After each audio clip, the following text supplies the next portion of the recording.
तो यह जातिवाद नहीं है, यह रामराज है। आप एक भारतीय जनता पार्टी एक तरफ नारा देती है बटोगे तो कटोगे, समाज को बांटने का काम कौन कर रहा है?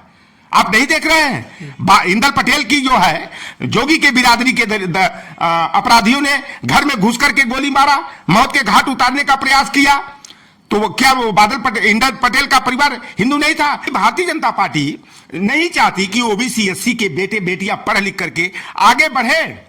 आप तमाम भर्तियां देख लीजिए, चाहे वह आपके 69,000 शिक्षक की भर्ती का मुद्दा हो, उसमें जो है खुलेआम जो है हमारे कोटे की हकमारी की गई। जहां ओबीसी को 27% नौकरियां मिलनी चाहिए थी, वहां केवल 3.84% मिलती है।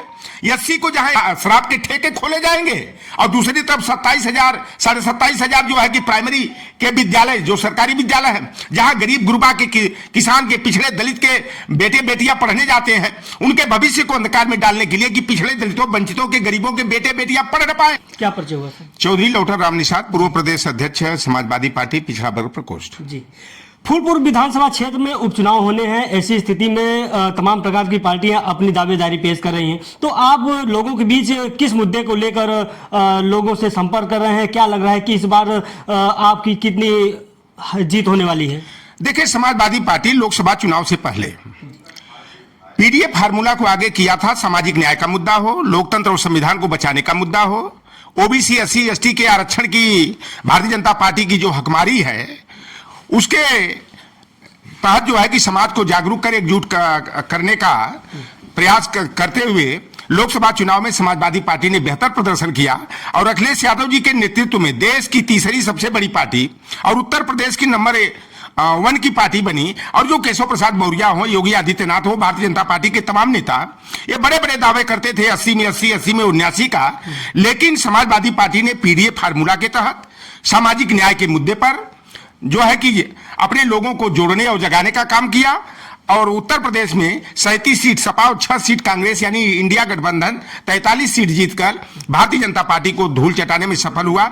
और 9 सीटों पर जो बाई इलेक्शन चल रहा है, भारतीय जनता पार्टी पूरी तरह से कल बल छल करने का साम दान दंड भेद की नीति अपना रही है।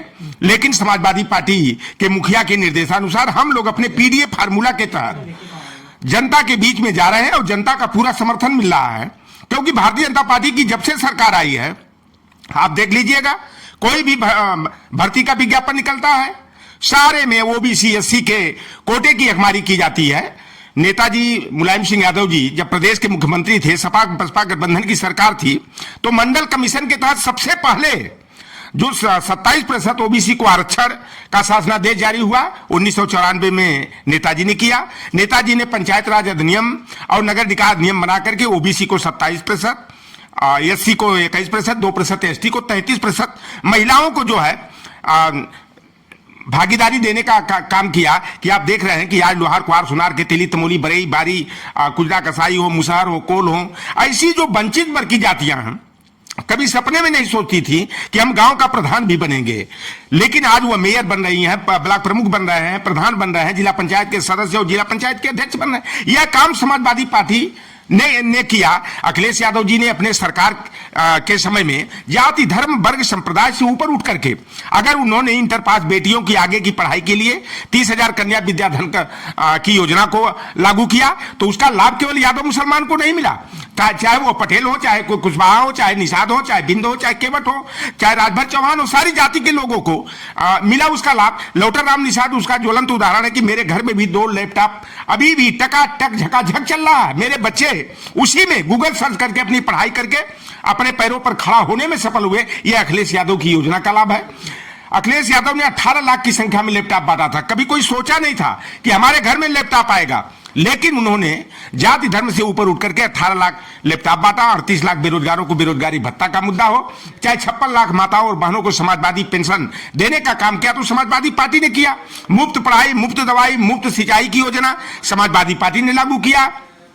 किसान दुर्घटना बीमा योजना, मछुआ दुर्घटना बीमा योजना के तहत 5 लाख की जो है कि अगर कोई दुर्घटना में कोई मरता है तो 5 लाख उसके परिवार को दिया जाएगा। यह समाजवादी पार्टी की योजनाएं रही। समाजवादी पार्टी ने 100% शुल्क प्रतिपूर्ति और छात्रवृत्ति की योजना को लागू किया। और जब से योगी आदित्यनाथ के की सरकार बनी है।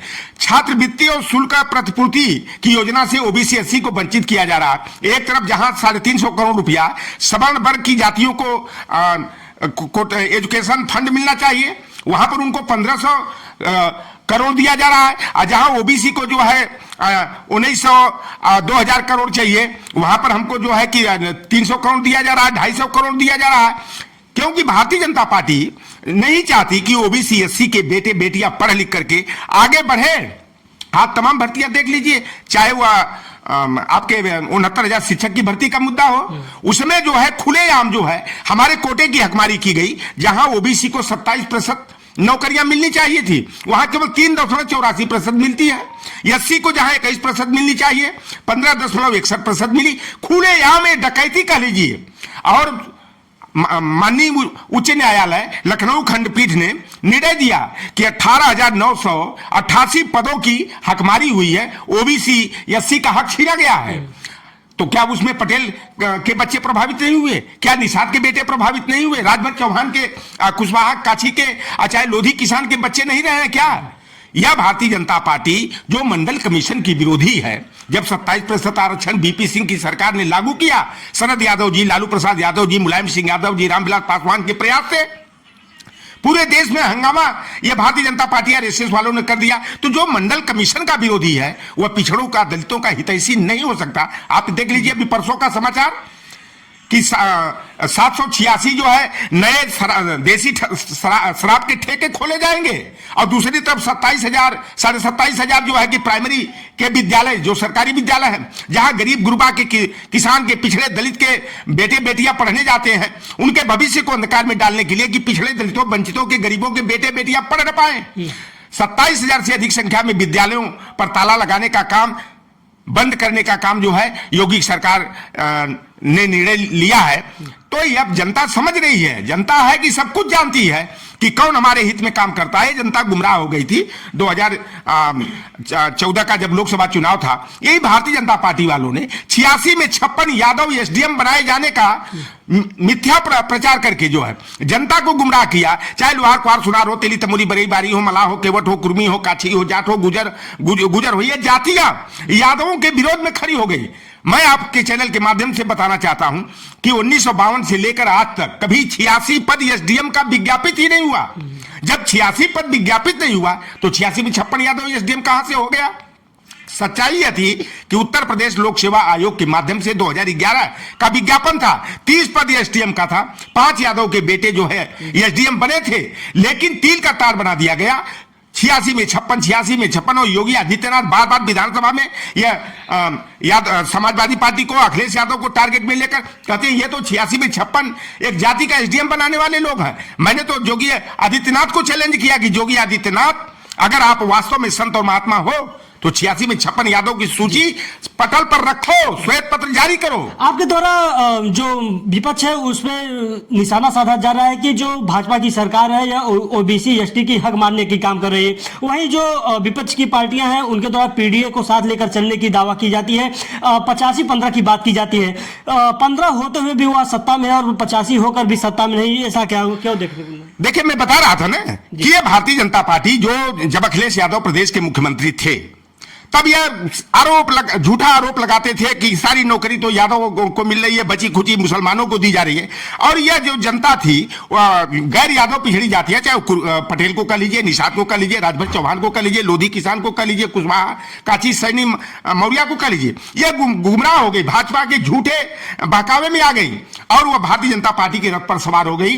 लेकिन जब योगी आदित्यनाथ के नेतृत्व में उत्तर प्रदेश में सरकार बनी और खुलेआम जब ओबीसी एससी के कोटे की हकमारी होने लगी, हमारे बच्चों की पढ़ाई को रोकने का प्रयास किया जाने लगा, हमारे बच्चे प्रोफेसर न बन पाए, एनएफएस का सिस्टम लागू कर दिया गया। आप ये बताओ कि उत्तर प्रदेश में 5 कृषि विश्वविद्यालय है, 1 केंद्रीय विश्वविद्यालय है और 4 जो है कि राज्य के अधिकार क्षेत्र में है। 5 के ठाकुर जो है कि कुलपति हैं। जो कृषि शोध संस्थान है, कृषि निदेशालय है, उसके भी जो है निदेशक और डायरेक्टर जो है कि ठाकुर बिरादरी के हैं। आप यही वनस्पति विभाग में भर्ती हुई इलाहाबाद विश्वविद्यालय में 13 पद पर 11 पर सवर्ण भर्ती हो जाते हैं। ओबीसी का कोटा शून्य कर दिया जाता है, एससी का कोटा शून्य कर दिया जाता है। तो यह जातिवाद नहीं है तो क्या है? आप बताओ, कम से कम हमको 13 सीट थी तो 3 सीट तो ओबीसी को मिलनी चाहिए थी, एससी को 2 सीट मिलनी चाहिए थी। आप बादा कृषि विश्वविद्यालय में 15 पदों पर जो है कि प्रोफेसर की भर्ती हुई, 11 पद पर जो है कि जोगी के बिरादरी के, और 3 पद पर जो है कि ब्रिजेश पाठक की बिरादरी के, दिनेश शर्मा की बिरादरी के हो गए। गोरखपुर विश्वविद्यालय में 71 प्रोफेसर की भर्ती हुई और 71 में जो है 38 जोगी के बिरादरी के और 24 जो है कि दिनेश चंद्र शर्मा की बिरादरी के, यानी ब्राह्मण समाज के हो गए। तो यह जातिवाद नहीं है, यह रामराज है। आप इस भारतीय जनता पार्टी एक तरफ नारा देती है बटोगे तो कटोगे, समाज को बांटने का काम कौन कर रहा है? आप नहीं देख रहे हैं? इंदल पटेल की जो है जोगी के बिरादरी के अपराधियों ने घर में घुस करके गोली मारा, मौत के घाट उतारने का प्रयास किया। तो क्या वो इंदल पटेल का परिवार हिंदू नहीं था? बलिया में बादल पटेल की हत्या जो है जोगी के बिरादरी वालों ने दिन दहाड़े कर दिया, तो बादल पटेल हिंदू नहीं था?